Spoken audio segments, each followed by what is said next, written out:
Eu queria dar o pontapé inicial daquilo que nós vamos estudar esse mês. Uma temática muito interessante de se aprofundar, mas eu confesso para vocês que também é um desafio. Então abre comigo a sua Bíblia, 1 João capítulo 4, o verso de número 7. 1 João 4, 7. Vamos para a palavra de Deus.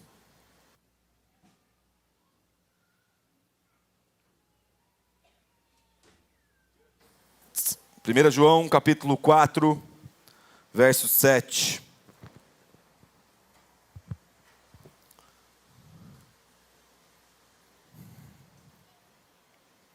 Glória a Deus. A Bíblia diz: Amados, amemo-nos uns aos outros, porque o amor procede de Deus. E todo aquele que ama é nascido de Deus e conhece a Deus. Quem não ama não conhece a Deus, pois Deus é amor. Vou repetir o versículo 8. Quem não ama não conhece a Deus, pois Deus é amor. Vamos orar? Você pode curvar sua cabeça. Orar uma vez mais. Senhor, muito obrigado, Senhor. Porque nós sabemos que Tu és amor. E esse momento é encharcado de graça e amor da Sua parte sobre nós. Nós oramos para que nós possamos experimentar um pouco mais da Sua presença, Senhor. Abre os nossos olhos.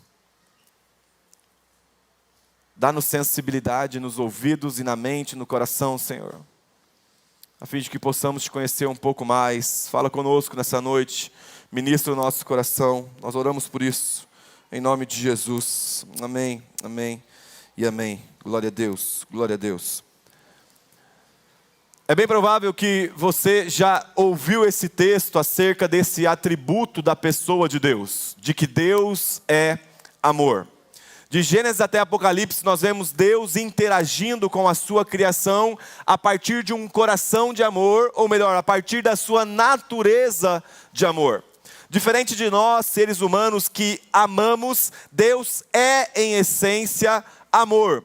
Logicamente que Ele é em essência amor nos seus próprios parâmetros, diferente talvez da nossa concepção de amor, mas Deus é em sua natureza amor. Existe uma área da teologia, que é a área que estuda acerca da natureza de Deus. E ela é chamada de teontologia, que seria o estudo do ser de Deus. E a teontologia vai falar para a gente que parte fundamental de quem Deus é o amor. Agora, sempre que nós pensamos sobre o amor, logicamente, além daquele que ama, precisa haver aquele que é amado. E se nós partirmos do princípio de que a criação não é eterna, houve um momento em que teve um início, e se Deus é eterno e Deus é amor, quem Deus amava na eternidade? Então presta atenção, se a criação e o universo não é eterno, como é que Deus pode ser eterno amor sem um objeto de amar? Então será que houve um momento na eternidade onde Deus não tinha ninguém para amar? Onde Deus não tinha ninguém para expressar a sua santa natureza de amor? E claramente que não.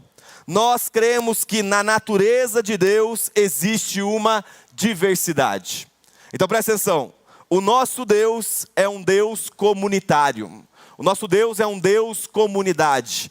Na eternidade Deus amava o Filho amava o Espírito amava o Pai. E existia essa dança, que até mesmo o Johnny citou pela manhã, que é chamada de pericorese. E o tema da nossa série que nós vamos estudar agora é sobre a Trindade. E hoje especificamente nós vamos pensar sobre Deus Pai Todo-Poderoso. Porém, para a gente pensar sobre a Trindade, existem diversos limites. Uma das partes mais grandiosas e belas da revelação da Trindade é que em partes ela é também um mistério. Então não conseguiremos compreender a Trindade por completo. E o mistério também, ele traz esse encanto para o nosso coração. Então, a minha proposta nessa noite e o desejo do meu coração nessa noite é que nós possamos ir até os limites onde as Escrituras revelam sobre o que é ou quem é a Trindade. E a partir disso, que o nosso imaginário possa ganhar criatividade de alguma forma, nos trazer um encanto sobre essa parte misteriosa de Deus que nós não conhecemos. Então nós vamos até o limite das Escrituras. Nós vamos até onde a palavra nos explica sobre a Trindade. E a partir disso, o nosso imaginário vai então ser fértil, a fim de que nós possamos conhecer a Deus um pouco mais. 2 Coríntios, capítulo 13, versículo 13, nós temos um versículo que fala especificamente sobre a Trindade. 2 Coríntios 13, 13. Abre comigo aí.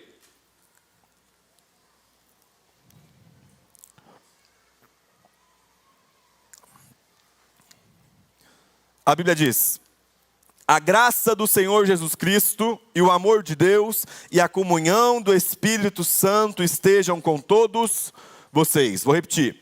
A graça do Senhor Jesus Cristo e o amor de Deus e a comunhão do Espírito Santo estejam com todos vocês. O termo Trindade não é um termo em que nós encontramos nas Escrituras, assim como o termo discipulado também não é encontrado na palavra. Trindade é fruto de um pensamento sistemático e organizado acerca daquilo que as Escrituras declaram sobre a natureza do nosso Deus. Então agora eu preciso muito que você conceda a sua atenção um pouquinho para mim, que eu queria te explicar como que funciona a Trindade. Basicamente, como que é a revelação da Trindade. Então escuta, como Deus é em si mesmo. Pensaremos sobre a natureza de Deus. Então, antes de pensar aquilo que Deus faz, vamos pensar sobre a natureza de Deus, sobre quem Deus é. Então, o ensino da Trindade é: Deus é 3 pessoas: Pai, Filho e Espírito Santo. Cada pessoa é plenamente Deus. Porém, existe um só Deus. Aí deu um nó na cabeça. Vou repetir. Deus é 3 pessoas: Pai, Filho e o Espírito Santo, conforme lemos em 2 Coríntios 13, 13. Cada pessoa é plenamente Deus, porém há um só Deus. Nós vamos precisar de usar de alguns teólogos a fim de que nós tenhamos mais clareza acerca do que significa a Trindade e do que é a Trindade. Então eu queria pensar com vocês o que o Wayne Grudem falou sobre a Trindade. Vem acompanhando comigo que vai dar certo até o final. Então é o seguinte: esse princípio sobre a Trindade, às vezes é resumido na expressão igualdade ontológica com subordinação econômica. Aí ficou mais fácil. Vamos lá, o que significa isso? A palavra ontológica significa ser e econômica significa atividades ou papéis diferentes. Então vamos lá, o Pai, o Filho e o Espírito é igual no ser, porém na economia da ação, na economia da função, Deus é diferente. Mas ele continua. Outro modo de expressar isso de forma mais simples seria: iguais no ser, mas subordinados no papel. Então, o Pai, o Filho e o Espírito são iguais no ser, enquanto valor de ser, mas eles têm expressões diferentes nos seus papéis. Eu vou pedir para o Mateus colocar aqui para mim, por favor, o desenho da Trindade, que é algo que humanamente a gente está tentando, o desenho, que a gente está tentando entender. Então, basicamente, aqui está uma explicação um pouco mais teológica sobre a Trindade. Então, nós temos Deus, o Pai, lá em cima, Pater, né, que no caso aqui está em latim. Pater é Deus, o Filho é Deus e o Espírito é Deus. Porém, o Pai não é o Espírito, e o Espírito não é o Filho, e Filho não é o Pai. Então nós temos distinções na pessoa da Trindade, porém os 3 é um só Deus. E aí fica a pergunta: não entendi. Me explique novamente. O conceito da Trindade, gente, sempre vai ter consigo um aspecto de mistério. Só que uma das coisas que eu mais aprendi nesses anos estudando as Escrituras é que a nossa incompreensão não revela a impossibilidade de existência, revela a nossa finitude. Então, dizer que nós não compreendemos por completo não significa que não possa existir, significa que todos nós somos finitos. E pela finitude da nossa compreensão, existe uma certa dificuldade de compreendermos por completo a Santíssima Trindade. Agostinho, comentando sobre ela no seu livro chamado Trindade, ele fala o seguinte: Deus está acima do que há em mim de mais elevado, e é mais interior do que aquilo que eu tenho de mais íntimo. Então Agostinho está falando que a Trindade está acima do que ele pode ter de mais elevado, mas ao mesmo tempo, por meio do Espírito Santo, ela habita dentro da pessoa que crê em Cristo Jesus. Nós somos pecadores finitos e Deus é infinito e santo, então dificilmente compreenderemos Deus por completo. Como eu disse, nós vamos caminhar na revelação da Trindade até onde as Escrituras nos levar. E a partir disso, deixaremos que o nosso imaginário seja fertilizado aí pela nossa criatividade. O Wayne Grudem, mais uma vez comentando sobre isso, ele fala o seguinte: as pessoas da Trindade são iguais em sua natureza, mas elas são diferentes no seu relacionamento com a criação. Então, o Pai, o Filho e o Espírito são Deus, é Deus. E não é um Deus inferior, porque isso se chamaria arianismo, que é uma corrente herética que surgiu lá no passado.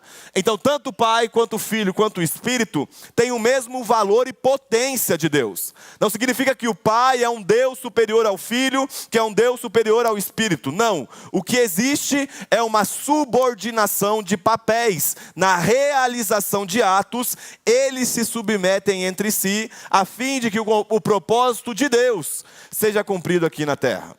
Nós vamos ter praticamente um mês inteiro para a gente pensar sobre a Trindade, então continua acompanhando aí, que até no final eu creio que você vai entender. Ou especificamente nós vamos pensar sobre Deus Pai, sobre a revelação de Deus Pai e sobre a função de Deus Pai no que diz respeito a algum dos seus propósitos aqui na terra. Então abre comigo agora a sua Bíblia, Isaías 40, 28. Isaías 40, 28.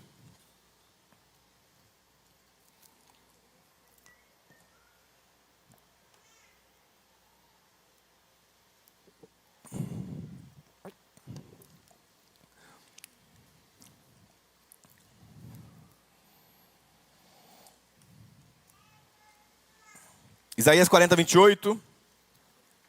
Aliás, eu vou citar alguns textos, se você quiser ir anotando, você faz bem aí. A Bíblia diz: será que vocês não sabem? Será que nunca ouviram falar disso? O Senhor Deus eterno, Ele criou o mundo inteiro. Ele não se cansa nem fica fatigado. Ninguém pode medir a sua sabedoria. Salmos 19, versículo 1. Os céus proclamam a glória de Deus e o firmamento anuncia as obras das tuas mãos. Marcos capítulo 10, versículo 6. Porém, desde o princípio da criação, Deus os fez homem e mulher. Romanos capítulo 1, versículo 20. Porque os atributos invisíveis de Deus, isto é, o seu eterno poder e a sua divindade, claramente se reconhecem desde a criação do mundo, sendo percebidos por meio das coisas que Deus fez. Então, o primeiro ponto que eu queria pensar com vocês acerca de Deus Pai é o fato de Deus Pai ser o Deus Criador. Todos os versículos que nós acabamos de ler vai falar sobre esse propósito, essa função de Deus Pai de criar todas as coisas. Só que logicamente que de alguma forma a Trindade está envolvida no processo de criação. Porque quando nós pensamos Deus, nós não podemos pensar Deus de forma fragmentada, apesar de nos seus papéis eles atuarem de forma diferente. Então vamos lá, deixa eu te explicar de forma prática. O Pai falou as palavras criativas para gerar o universo. Gênesis capítulo 1, versículo 3. Então Deus disse: haja luz, e houve luz. O Filho executa esse decreto de Deus. João capítulo 1, versículo 3. Todas as coisas foram feitas por Ele, e sem Ele nada do que foi feito se fez. O Espírito Santo paira sobre a criação, gerando então a criação. Gênesis capítulo 1, versículo 2. E o Espírito de Deus se movia sobre as águas. A beleza da doutrina da criação de Deus criando as coisas, é que Deus é o único ser capaz de criar algo a partir do nada. Então, geralmente, nós temos a habilidade de combinar as coisas. Vou te dar um exemplo. Você quer um suco de laranja, você pega um saquinho de Tang e uma jarra de água e você mistura. Só que Deus, quando vai criar a laranja, Ele não tinha uma matéria-prima para se criar. Ele cria a partir do nada. E aqui revela também parte da grandeza de Deus, que nunca precisou de uma matéria pré-existente para trazer algo à realidade. O nosso Deus que está revelado nas Escrituras é um Deus que criou todas as coisas. Agora fica uma pergunta. Vocês acham que Deus gosta do universo que Ele criou? Você não vale. Deus gosta do universo que Ele criou? Sim. Gênesis capítulo 1, versículo 31, a Bíblia diz: Deus viu tudo o que havia feito, e eis que era muito bom.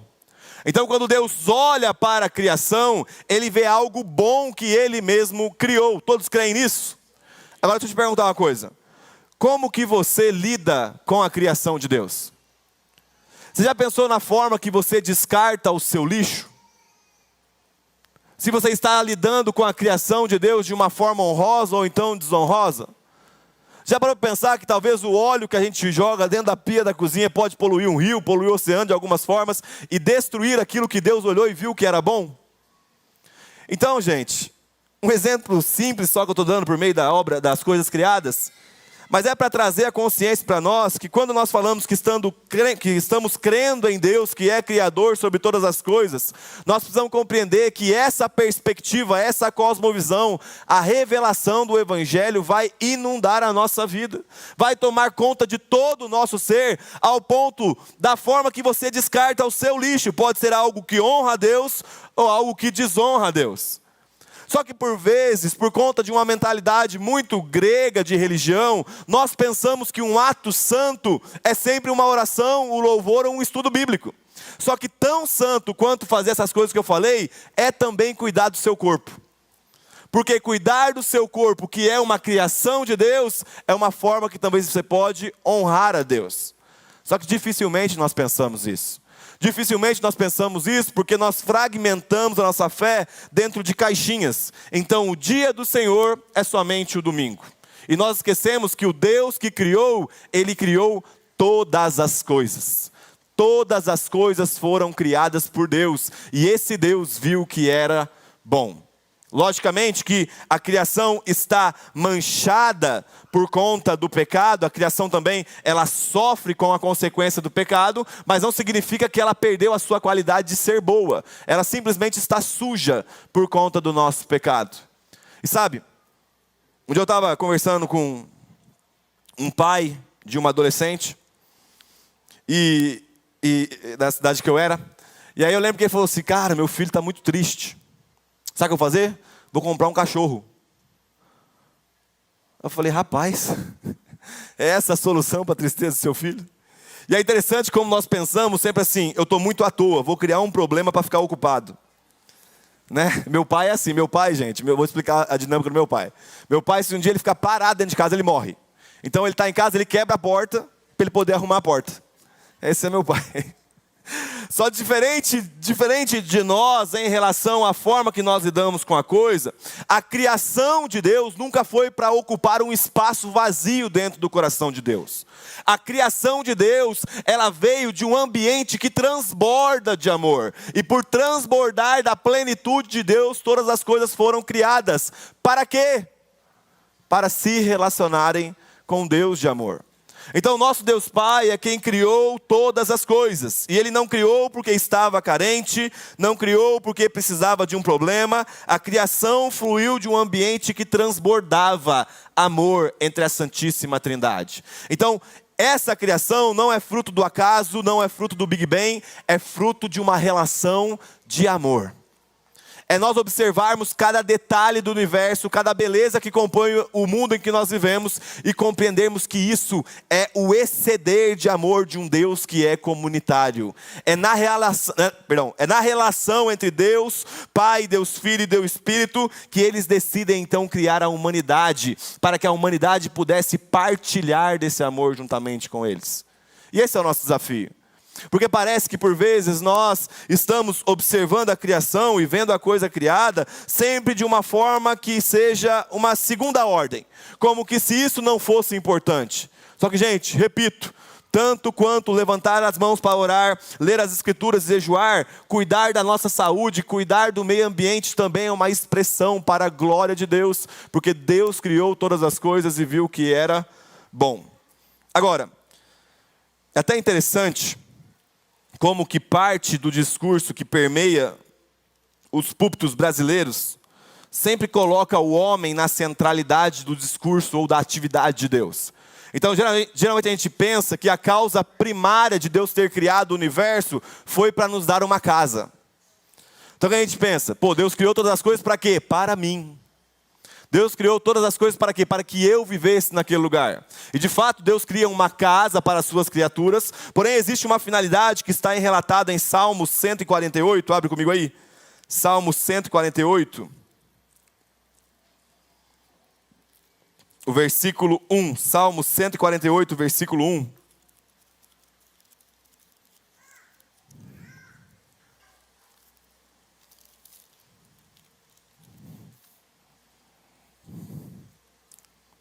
O salmista diz, Salmo 148, versículo 1.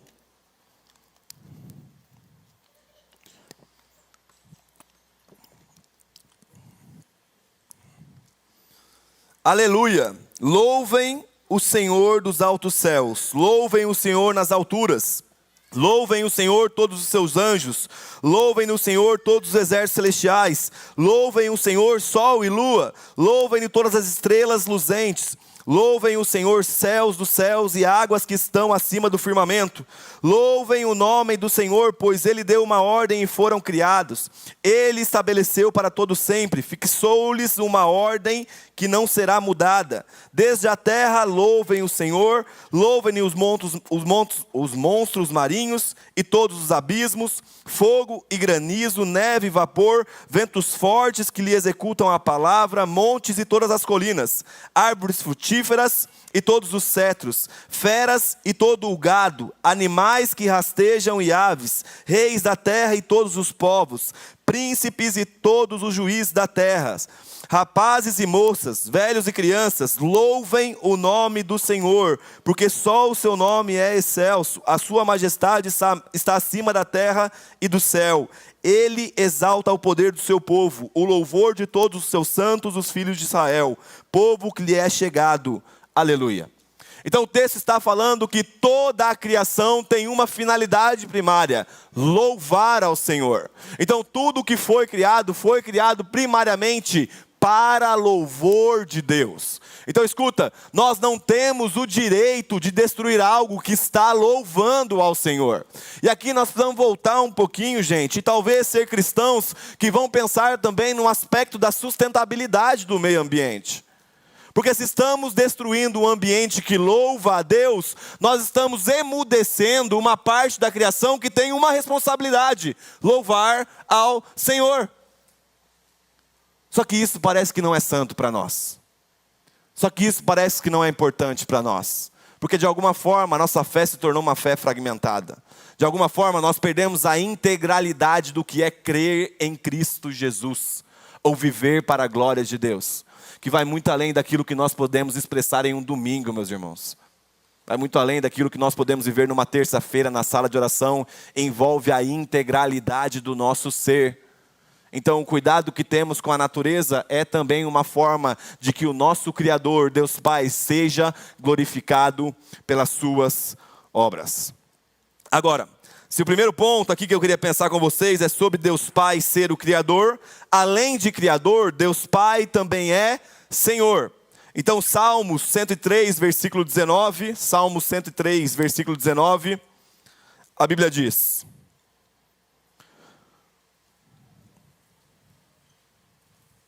Salmos 103, 19.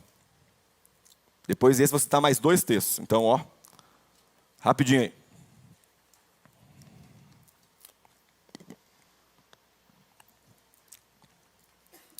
O Senhor estabeleceu o seu trono nos céus, e como rei domina sobre tudo o que existe. Efésios capítulo 1, versículo 11. Ele faz todas as coisas conforme o conselho da sua vontade.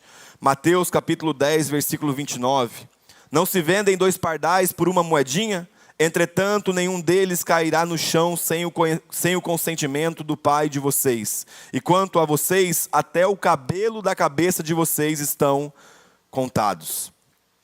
Se a primeira coisa que nós estamos pensando é sobre o fato de Deus Pai ser um Deus criador, o segundo ponto é sobre Deus Pai ser um Deus Senhor.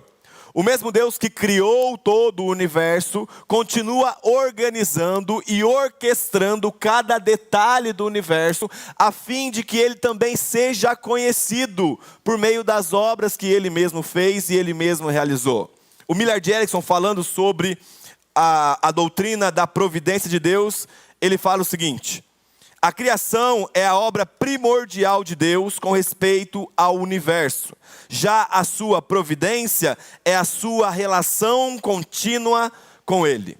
Então, quando a providência divina está atuando no universo, fazendo com que todas as coisas aconteçam conforme o propósito de Deus, é a revelação de que Deus permanece cuidando de cada centímetro do universo que Ele mesmo criou. Às vezes, gente, nos dá a impressão de que nós exaltamos muito a obra do diabo. E a gente sempre fica pensando em não dar brecha para o diabo, em amarrar o diabo, em prender o diabo. Eu tenho que ir lá para o pastor orar para o diabo sair. Só que nós estamos esquecendo que o nosso Deus governa cada microespaço desse universo. O diabo, escuta o que eu vou falar, o diabo nunca vai surpreender a Deus, gente. Porque a impressão que dá é que Deus está fazendo alguma coisa aqui, o diabo passa por trás e faz uma bagunça ali, e Deus fala: miserável, vou lá arrumar. Não, gente. O nosso Deus é como se fosse um regente de uma orquestra, que faz com que cada detalhe desse universo contribua para que os seus propósitos se cumpram aqui na terra. Então, infinitamente superior e infinitamente mais poderoso do que o diabo e o inferno completo é a providência divina que está cuidando de cada detalhe desse universo para que o propósito de Deus Pai se cumpra aqui na terra. E sabe por que a gente anda tão ansioso? Porque nos falta fé. Falta-nos fé de compreender que o nosso Deus Pai é o Senhor sobre todas as coisas. É você levantar pela manhã e talvez você está preocupado com alguma coisa, e escuta, é inerente ao homem, é do homem se preocupar com as coisas, mas é da palavra nos fortalecer em fé. Então talvez a sua preocupação acorda de manhã e você está ali com aqueles, como é que chama os bonequinhos do Divertidamente mesmo? Com as emoções ali, tudo, né, ativas dentro de você, você tem que falar: ó minha alma, calma. O meu Deus criou e sustenta todo o universo. A Bíblia está falando que Ele alimenta os pássaros, que Ele veste os lírios do campo. Será que Ele não vai cuidar da gente? É Jesus falando: ó, vocês estão muito acelerados, Gente, imagina só, amanhã é segunda-feira. E chega 9 horas da manhã, talvez você já está no meio da sua manhã de trabalho, o coração está batendo lá em cima, você já tomou 3 xícaras de café preto desse tamanho, a ansiedade está, ó, Aí Jesus chega e fala: ô Maria, ô Tiago, ô João, ô gente, espera um pouquinho. Olha os passarinhos.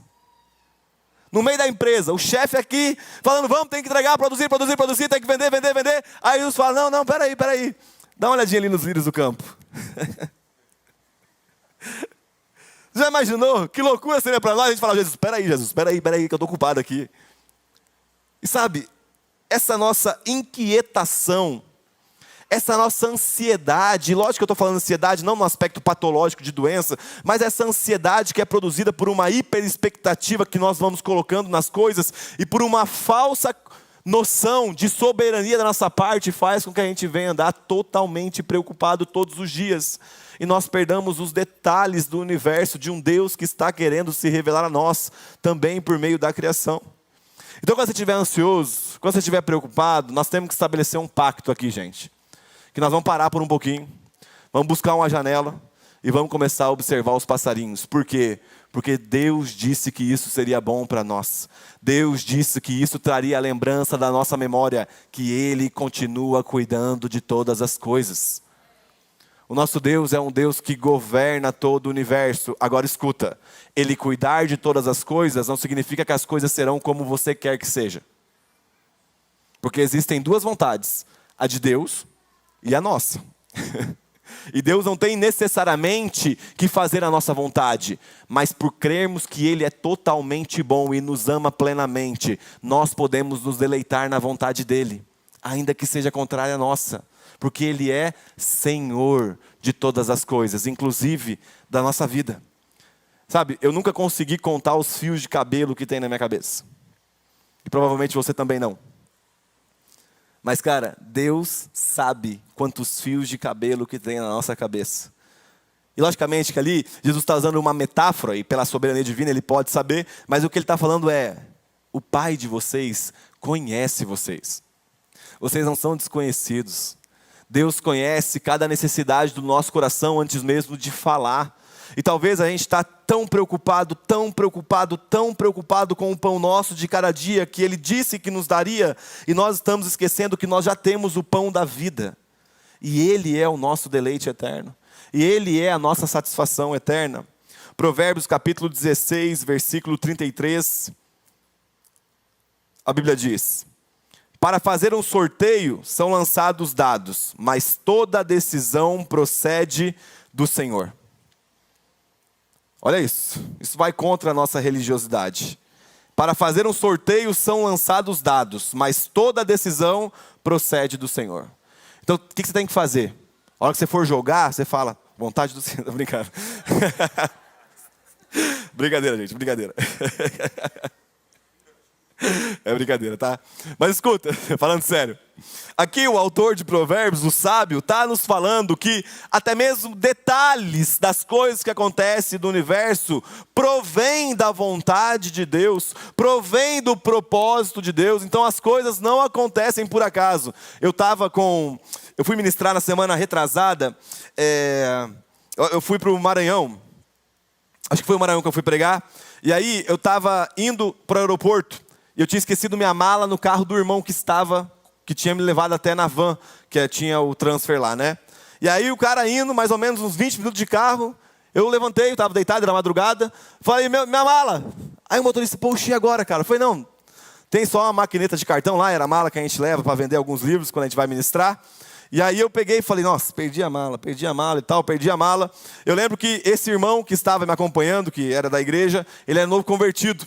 E aí daqui a pouco ele vem com o carro, assim, ele é policial, ele veio com o carro, correndo, passou do lado, deu seta para a van, conseguiu abordar a van. E aí ele veio, ô irmão, você esqueceu a mala. Eu falei, rapaz, olha, obrigado, viu, graças a Deus. Ele falou, você vai atrasar um pouquinho para ir para o aeroporto, mas se preocupa não, Deus sabe de todas as coisas. Cara, aquilo entrou como se fosse uma flecha no meu coração.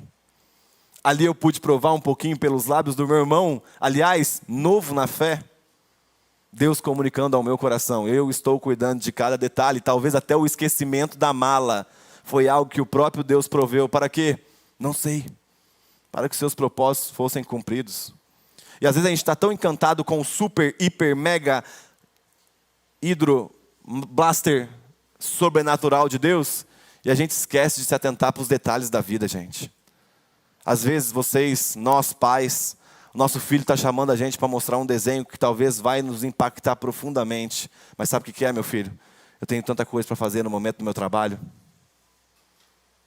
Às vezes, talvez nossa esposa, ou então no caso das mulheres, o marido quer compartilhar algo que talvez para você é só, vai falar mais uma coisa de novo na minha cabeça, mas talvez é Deus usando a boca de alguém para comunicar o seu coração, mas pela nossa falta de atenção e pela parte mecânica que tenta nos governar de alguma forma, nós temos perdido as coisas sutis que Deus coloca para comunicar o nosso coração. Então lembra, gente, que o mesmo Deus que criou todas as coisas é o Deus que governa todas as coisas. Isaías 45, versículo 18. Isaías 45, 18. Porque assim diz o Senhor que criou os céus e os céus dos céus.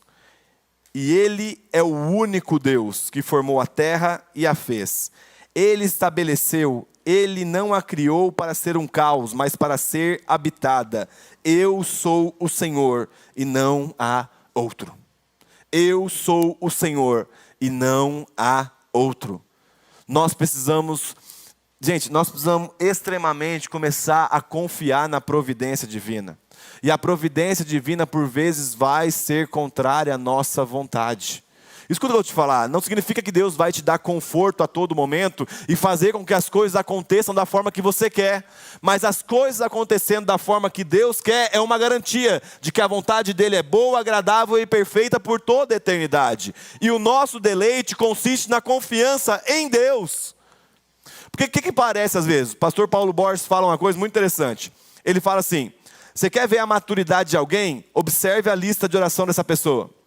Geralmente uma pessoa, e aí eu posso até usar como exemplo o Theo, meu filho, ele acorda de manhã, ele olha para minha cara, mal dá bom dia e fala: eu quero mamar. Aí eu vou lá e faço mamar. Na hora que eu volto para sentar para ler, ele volta: cadê meu carrinho? Aí eu tenho que achar o carrinho para ele. Passa um pouquinho, ele fala: eu quero tal coisa, eu quero tal coisa, eu quero tal coisa. E eu vou lá, cuidando daquele que é imaturo, até que ele se torne maduro. Agora imagina eu, na estatura que eu tenho, vou fazer 30 anos agora, 24 de novembro. Aliás, estou no meio de uma crise existencial aí. Os últimos dias de 29 anos. Mas não estou em crise não. Acho que todo mundo está em crise, né? Uma certa crise é normal pra gente. Mas escuta. Imagina eu com 30 anos de idade, chegando na casa do meu pai, falando: pai, eu quero isso, pai, eu quero aquilo, pai, eu quero isso, pai, eu quero aquilo. Isso vai revelar que eu ainda não compreendi que eu já me tornei um homem maduro. Então nosso desafio enquanto filhos de Deus é chegar diante do pai e falar: pai, qual é a tua vontade? E como que eu posso contribuir na tua vontade? Porque o tempo da meninice já passou. Já não é mais eu chegando diante do Senhor: Deus, faz isso, faz aquilo, faz isso e faz aquilo para mim. É: Deus, o que o Senhor quer que eu faça? Ou qual é a parte que eu preciso me submeter ao teu plano para que as coisas aconteçam para a sua glória? Sabe, eu estava conversando um tempo atrás, na verdade o Doug gravou um podcast com o Alessandro, Vilas Boas, e o Ale foi um dos caras talvez que, da minha geração de conversão, né, um dos caras que Deus mais usou para ministrar o meu coração com as canções. E para quem não sabe, hoje o Alessandro está plantando uma igreja lá em Londres, né? Ele foi embora e não está mais aqui. Só que ele foi um dos caras que ouviu muito profecia acerca do Brasil, daquilo que ia acontecer no Brasil, do avivamento que ia acontecer no Brasil, das coisas que ia acontecer no Brasil, e daqui a pouco ele se viu sendo tirado do Brasil. E aí eu lembro que ele falou no podcast, ele falou assim: Deus, o Senhor está me tirando do lugar que o Senhor vai fazer alguma coisa? Só que a grande questão é que, e se Ele estiver nos tirando de alguns lugares? E se Ele estiver te colocando em outros lugares? E se Ele estiver cancelando algumas coisas? E se Ele estiver abrindo outras coisas? Vamos continuar confiando nele? Porque a nossa ótica sempre será uma ótica limitada.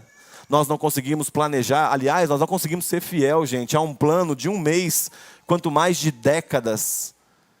Então eu acho que vale muito mais a pena nós confiarmos na providência divina, de que o mesmo Deus que criou todas as coisas é o Deus que sustenta todo o universo e faz com que todas as coisas cooperem para que o propósito dele se cumpra na terra. Então é a gente se lembrar continuamente. No momento que um estiver ansioso: mano, estou meio preocupado hoje. Meu irmão, antes de você falar o que quer, deixa eu te falar uma coisa. Deus continua soberano sobre toda circunstância.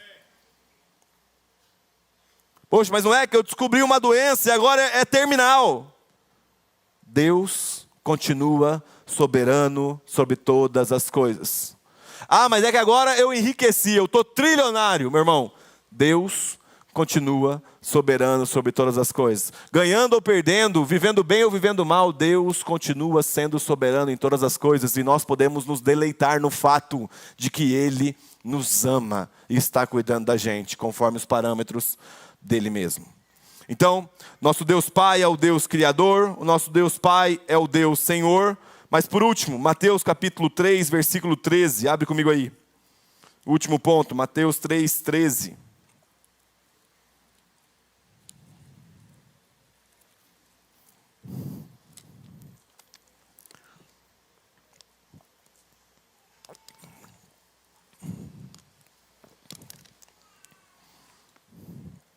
Mateus capítulo 3,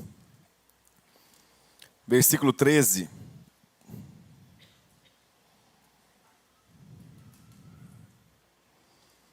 A Bíblia diz: por esse tempo, Jesus foi da Galiléia para o rio Jordão, a fim de que João o batizasse. João, porém, quis convencê-lo a mudar de ideia, dizendo: eu é quem preciso ser batizado por você, e você vem a mim? Mas Jesus respondeu: deixe por enquanto, porque assim nos convém cumprir toda a justiça. Então ele concordou. Depois de batizado, logo que saiu da água, eis que os céus se abriram, e ele viu o Espírito de Deus descendo como uma pomba, vindo sobre ele. E eis que uma voz dos céus dizia: este é o meu Filho amado, em quem eu me agrado. Então, se o nosso Deus Pai é o Deus Pai Criador, o nosso Deus Pai é o Deus Senhor, a terceira coisa que eu queria falar com vocês é que o nosso Deus Pai é Deus Pai de nosso Senhor Jesus Cristo. A revelação da paternidade de Deus sobre Cristo Jesus, o Deus encarnado, ela está envolvida em uma revelação plena da Santíssima Trindade. Veja bem, o Filho, Deus Filho está sendo batizado, Deus Espírito desce sobre o Deus Filho como uma pomba, e uma voz vem do alto falando: esse é o meu Filho amado, em quem eu me agrado, ou em quem eu tenho prazer. Então a revelação de Deus Pai só se dá em plenitude na pessoa do Deus Filho. E essa revelação agora foi dada a nós por meio do Espírito Santo.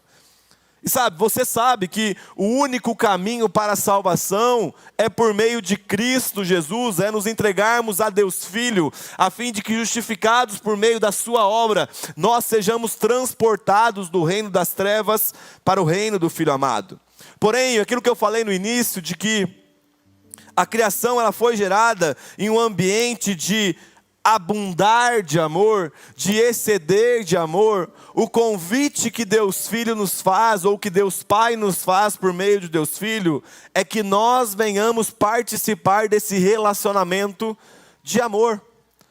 O termo usado, como eu disse, é a pericorese, é o termo da dança eterna, do deleite eterno. Imagina que na eternidade, Deus Pai, Deus Filho e Deus Espírito dançava uma celebração de amor. Você já teve a oportunidade de ir e ver um casal um marido e uma mulher que acabou de se casar, dançando valsa ali depois do casamento, no momento da festa? Como aquilo é belo, como aquilo que é bonito. Aliás, provavelmente você que é casado já passou por isso, eu já passei por isso. Como que existe amor e conexão naquele momento, onde nós nos tornamos um com a pessoa que nós amamos. E o convite da Trindade para nós é para que, por meio da aliança que nós temos com Cristo, nós possamos nos deleitar no ambiente de amor de Deus. Repare, gente, que quando Cristo morre no nosso lugar, quando Jesus Cristo é entregue na cruz do Calvário, nada saiu do controle de Deus.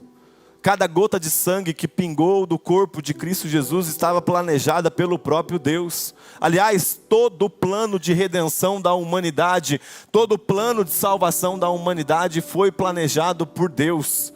E Deus Trindade, o Deus Trino. A Bíblia fala que o Pai planejou a redenção e enviou o seu Filho ao mundo. João capítulo 3, versículo 16. Porque Deus amou o mundo de tal maneira que deu o seu Filho unigênito. O Filho obedeceu ao Pai e efetuou a redenção por nós. Hebreus capítulo 10, versículo 5. Nós temos sido santificados mediante a oferta do corpo de Jesus. O Espírito Santo nos selou e nos santificou. Efésios capítulo 1, versículo 13. Depois que ouviram a palavra da verdade, o evangelho da salvação, tendo nele também crido, vocês receberam o selo do Espírito Santo da promessa. O convite que o Senhor nos faz por meio da sua palavra é que nós venhamos participar da dança de amor que Ele já dança desde toda a eternidade. É um convite a um relacionamento profundo de amor, gente, que excede uma reunião de domingo. É um convite a um relacionamento de amor que excede as nossas orações feitas na hora do almoço. É um convite de um relacionamento de amor para que no momento que nós formos descartar o nosso lixo, nós venhamos lembrar da glória de Deus. Mas também no momento em que a orfandade apertar o nosso coração, nós venhamos lembrar da glória de Deus. No momento da preocupação com as coisas que estão acontecendo na nossa vida, nós venhamos nos lembrar da glória de Deus, do convite a esse relacionamento íntimo de amor. Eu acho que Efésios, para mim, eu tenho elencado alguns livros que eu mais gosto das Escrituras. Primeiro é Romanos, sem dúvidas. Depois vem Efésios.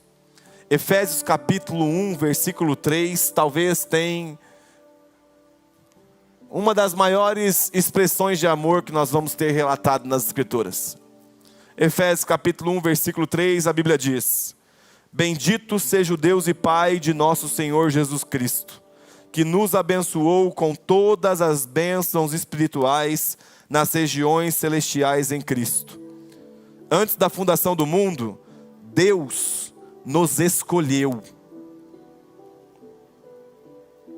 para sermos santos e irrepreensíveis diante dele. Em amor, nos predestinou para ele. Gente, o Jonas Madureira estava falando sobre esse aspecto da predestinação. E ele fala que a predestinação é como se Deus estivesse lançando uma flecha na sua direção, na direção dele mesmo. Então, a predestinação de Deus em amor para conosco, se ela é única e soberanamente somente de Deus, é uma outra discussão que não vale a pena entrar agora. Mas fato é que existe uma força chamada amor de Deus, que nos atrai ao próprio Deus. Esse mesmo Deus nos predestinou, nos deu um predestino. Qual é o predestino? É eu ser cabeça e não cauda, eu ser colocado como rei dessa terra. Não. O predestino de Deus para a nossa vida é Ele. É você compreender que você está caminhando como um filho pródigo voltando, e existe um pai na beira do caminho com os braços abertos falando: até que enfim você voltou para casa. Só que a inclinação do filho para voltar para casa já é uma ação milagrosa do Espírito. O fato de você orar por algo já é Deus te inclinando a orar por algo. Não pense que Deus realizou algo porque você orou. Deus realizou algo porque Ele te inclinou a orar de acordo com a vontade dEle. Por quê? Porque Ele nos persegue. Esse texto, gente, olha isso. Ele nos escolheu nele para sermos santos e irrepreensíveis. Ele nos predestinou em amor para Ele, para sermos adotados como seus filhos, por meio de Jesus Cristo, o Filho primogênito, o Filho por direito, segundo o propósito de sua vontade, para louvor da glória de sua graça, que Ele nos concedeu gratuitamente no amado. Cara, nós poderíamos passar a noite toda pensando somente nesse texto aqui. É Deus falando assim: antes de você nascer, eu assinei o termo de adoção por você. Você nem me conhecia. Você não sabe, Deus, o tanto de coisa errada que eu fiz. Sim, mas eu te amo. Sabe, cara, essa inclinação natural que nós temos para Deus é uma inclinação gerada pelo próprio Espírito, para que nós possamos provar de um Deus de amor. É um Deus que nos ama, gente. É um Deus que quer comunhão, assim como a Santíssima Trindade tem relacionamento íntimo e de amor eternamente. O convite para nós por meio de Cristo é para que nós nos tornemos participantes dessa valsa de amor, dessa dança encantada, dessa dança bela, desse ambiente onde existe tanto amor, que sai vida. Por isso que agora Ele nos deu vida, e vida em abundância. Por quê? Porque é por meio do amor dEle que essa vida frutifica através de nós. Sabe, talvez você está aqui pela primeira vez, ou então você está aqui por muito tempo, você tem uma dúvida muito legítima: qual é o nome de Deus? Eu ouso dizer que a sua dúvida, ela foi também uma dúvida, na verdade, de um homem muito conhecido nas Escrituras: Moisés. Êxodo capítulo 3, versículo 13, Êxodo 3, 13, a Bíblia diz: Moisés disse para Deus: eis que quando eu for falar com os filhos de Israel, e lhes disser: o Deus dos seus pais me enviou a vocês, eles vão perguntar: qual é o nome dele? Aí Moisés pergunta: Deus, o que eu vou falar? Então imagina, eu estou aqui pregando para vocês, e vocês falam: tá bom, Léo, beleza, entendi. Mas me fala o nome desse Deus aí, vai. E sabe, essa pergunta de Moisés de alguma forma foi sendo conservada em todo o Antigo Testamento. Porque quem vai nos dar essa resposta é Cristo Jesus. E quando Cristo Jesus vem apresentar o nome de Deus para nós, nós vemos Ele apresentando em Mateus capítulo 6, versículo 13. Mateus 6, 9, desculpa. Portanto, orem assim: Pai Nosso. Certa vez, John Piper citou o Douglas Gonçalves. E ele fala que na cruz do Calvário, Deus grita: Deus meu, para que nós pudéssemos gritar: Pai Nosso e Pai Nosso. É o privilégio que temos por meio de Cristo Jesus de sermos adotados como filhos de Deus. E não existe posição mais alta, mais nobre que um homem ou uma mulher pode alcançar além da posição de um filho de Deus. É a loucura da pregação do Evangelho que fala que nesse exato momento nós, homens falhos, mulheres falhas, estão assentadas juntamente com Cristo Jesus nas regiões celestiais. Isto é, em uma posição que foi nos dada, outorgada por meio de Cristo. Para quê? Para que pudéssemos dançar com Deus, para que pudéssemos provar de um relacionamento íntimo com Deus. Então a resposta para Moisés: quem o Senhor é? Qual é o seu nome? Jesus vem e fala: Pai Nosso. Esse é o nome de Deus que eu ensino a vocês, Pai Nosso. Só que Cristo Jesus é o único Deus capaz de nos apresentar Deus como Pai. Por isso que não existe salvação em outro nome, porque todos os outros deuses, todos os outros intermediários nos levam a um Deus que está buscando saciar a sua ira. Mas Cristo fala: não se preocupem com a ira, porque foi saciada na minha entrega na cruz do Calvário. Agora vocês podem falar Pai Nosso. Pai Nosso, porque Ele é meu Pai, mas eu outorgo a vitória da cruz sobre vocês, para que por meio do seu sangue vocês sejam adotados, e agora diante dEle, em mim, vocês tenham a mesma posição. Ai, cara,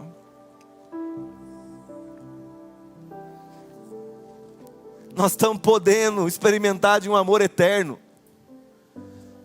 Você já chegou no... É até chato quando você está com um casal que começou a namorar há pouco tempo. É uma melado, né? Uma coisa, nossa, você fica, meu Deus do céu, quanto amor, né? Às vezes a gente vai aconselhar, instruir casais que estão começando a namorar, aí fica assim, ó, grudadinho no outro. Pô, cara, dá um espaço aí, velho. Não nasceu grudado? Sabe, você começa a perceber, lógico que é um amor imaturo, um amor que envolve também afeições da carne e tudo mais ali na sua frente, mas é como se Deus estivesse falando: ei, eu me relaciono intimamente com o Filho e com o Espírito, ao ponto de vocês entrarem no ambiente e poder provar do amor da Santíssima Trindade. O convite é: permaneçam nesse lugar, onde vocês vão ver um amor não melado, mas o amor mais puro que o homem pode conhecer. Um amor santo, santo, santo, que pauta em um amor de entrega. Então não é um ambiente, gente, que Deus se reúne para tirar algo de nós. É um ambiente em que Deus se apresentou a nós, entregando o Filho, entregando o Espírito para a transformação do nosso ser. Então por que entregamos a adoração? Porque nós somos convidados a participar de um relacionamento de amor que entrega, que dá. Por que nós falamos que a nossa vida é uma expressão de sacrifício vivo a Deus? Porque um dia a vida de Cristo foi uma expressão de sacrifício vivo de Cristo para Deus, por nós. Então se você chega num ambiente onde todo mundo entrega, todo mundo se doa, todo mundo se dá, o convite para nós é o quê? Se entregue ao rio do amor, ao fluxo do amor, à dança eterna do amor. Sabe, gente, quantas vezes nós nos entregamos a relacionamentos abusivos, onde a sensação que dá é que as pessoas estão perto da gente só porque quer as coisas, quer as coisas, quer as coisas, quer as coisas. Com Deus não é assim. Ele se apresenta se entregando a nós, ao ponto de Romanos 6, 23, e aqui eu encerro. A Bíblia fala, porque o salário do pecado é a morte, mas o dom gratuito de Deus é vida eterna em Cristo Jesus. E é o convite da Santíssima Trindade para nós. Façamos parte da dança de amor. Façamos parte desse ambiente que transborda amor, que gera vida. Deixemos-nos ser levados por cordas de amor. E talvez você está pensando, poxa vida, eu não vim pelo amor, eu vim pela dor. Que dor, meu irmão. Gente, o crente, ele cria uns clichês que não tem nada a ver. Não, eu não vim a Deus pelo amor, eu vim pela dor. Que dor, Deus te bateu em algum momento? Se você foi até Deus, significa que você encontrou consolo para a sua dor na pessoa de Deus. Então você veio porque você sabe que você é amado. Ou ao menos pensou, será que Ele pode me amar? Então por mais que você chegou dolorido com a sua dor, você chega diante de um Pai que está disponível para te curar, para te transformar. E talvez o processo de cura vai doer mais um pouquinho, é porque a nossa doença é muito profunda. Só que não se preocupe, mais poderoso que a nossa doença profunda é o Senhor e Salvador da nossa vida, Cristo Jesus, que não se poupou para transformar os seus eleitos, que não se poupou para transformar aqueles que se achegam a Ele pela sua graça.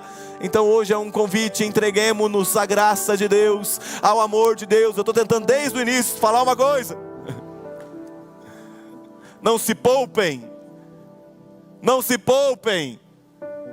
Quando o assunto for o amor de Deus, mergulha, meu irmão, pula de cabeça, deixa Deus te preencher com o amor dele, faça parte de algo que a eternidade, que os anjos contemplam, que dá glória a Deus em todos os momentos, é os anjos contemplando a Santíssima Trindade num relacionamento íntimo, profundo consigo mesmo.